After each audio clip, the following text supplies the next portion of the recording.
আসসালামু আলাইকুম রহমতুল্লাহ।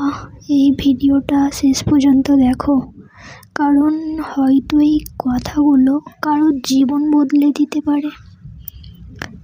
আমরা সবাই কিয়ামতের কথা জানি, হাদিসে পড়েছি, কোরআনে শুনেছি, ওয়াজে শুনেছি, কিন্তু প্রশ্ন হলো, আমরা কি নিজেরা প্রস্তুত?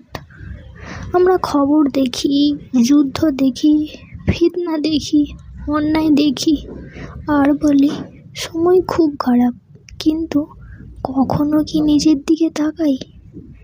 আমার নামাজ ঠিক আছে, আমার কথা ঠিক আছে, আমার অন্তরটা পরিষ্কার?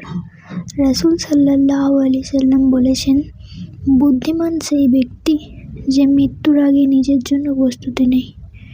আমরা বলি আল্লাহ গফুরুর রহিম, হ্যাঁ আল্লাহ ক্ষমাশীল, কিন্তু আমরা কি ইচ্ছা করে পাপ করার লাইসেন্স নিয়েছি? আর নামাজ বাদ, কাল তওবা, পরশু আবার পাপ। আমরা ভাবি এখনো সময় আছে, কিন্তু মৃত্যু কখনো সময় দেখে আসে না। একদিন হঠাৎ করে আমাদের নামও কারোর দোয়ার তালিকায় চলে যাবে।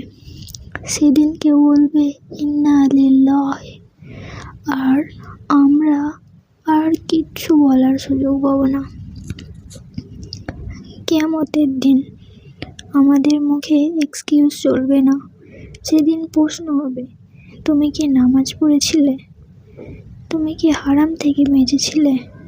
তুমি কি মানুষকে কষ্ট দিয়েছিলে? তুমি কি আল্লাহকে ভুলে গিয়েছিলে? আমরা অন্যকে বিচার করি, কিন্তু নিজের হিসাব করি না। নিজেকে ঠিক করা মানে পারফেক্ট হওয়া না, নিজেকে ঠিক করা মানে চেষ্টা করা। আজ যদি এক ওয়াক্ত নামাজও ঠিক করি, আল্লাহ সেটা দেখেন। আজ যদি একটা হারাম ছেড়ে দিই, আল্লাহ সেটা দেখেন। আজ যদি এক ফোঁটা চোখের পানি ফেললে, আল্লাহ সেটা দেখেন।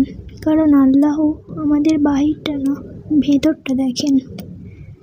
একটা কথা ভাবো, যদি আজ রাতটাই তোমার শেষ রাত হয়, যদি আজকের নামাজটাই তোমার শেষ নামাজ হয়, যদি আজকের দোয়া তোমার শেষ দোয়া হয়, তুমি কি আল্লাহর সামনে খালি হাতে যেতে চাও?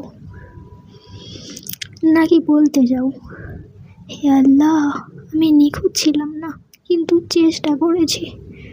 আমরা অনেক পাপ করেছি, অনেক ভুল করেছি, কিন্তু আল্লাহ এখনও আমাদের ডাকছেন।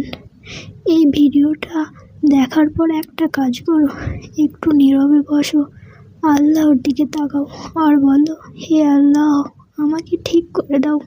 কারণ কিয়ামতের আগে নিজেকে ঠিক করাই সবথেকে বড় সফলতা। এই ভিডিওটা এখানেই শেষ করছি। যদি তোমার মনে একটু হলেও নাড়া দিয়ে থাকে, তাহলে বুঝবে আল্লাহ তোমাকে এখনো ছাড়েননি। আসসালামু আলাইকুম রহমতুল্লাহ।